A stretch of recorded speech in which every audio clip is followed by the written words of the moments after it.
ऐकू येईल का? ऐकू येतं का? हा.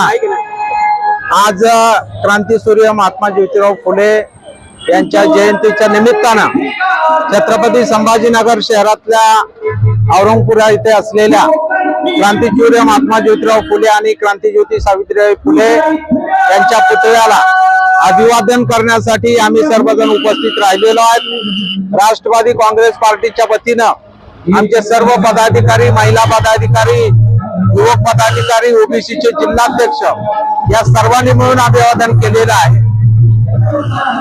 आज क्रांतीसूर्य महात्मा ज्योतिराव फुले यांनी जो शिक्षणाचा संदेश या देशाला, राज्याला दिलेला आहे, मला वाटतं त्यांनी दिलेला पुरोगामी विचार पुढे घेऊन जाण्याचं काम आम्ही सर्वांनी त्या ठिकाणी केलं पाहिजे।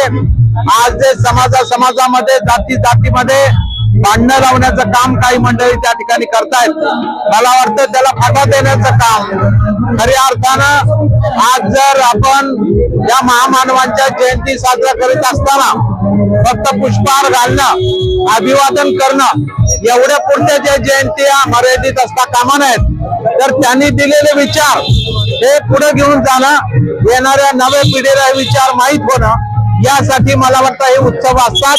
आणि खरोखरच महात्मा ज्योतिराव फुले असतील, क्रांतीज्योती सावित्रीबाई फुले असतील, यांनी जे महान काम या बहुजन समाजासाठी केलेलं आहे, शिक्षणासाठी केलेलं आहे, स्त्रियांच्या शिक्षणासाठी केलेलं आहे, ते पुढे घेऊन जाण्याचं काम आम्ही सर्व मिळून करू, हा संकल्प आजच्या जयंतीच्या निमित्तानं आम्ही सर्वांनी या ठिकाणी केलेला आहे।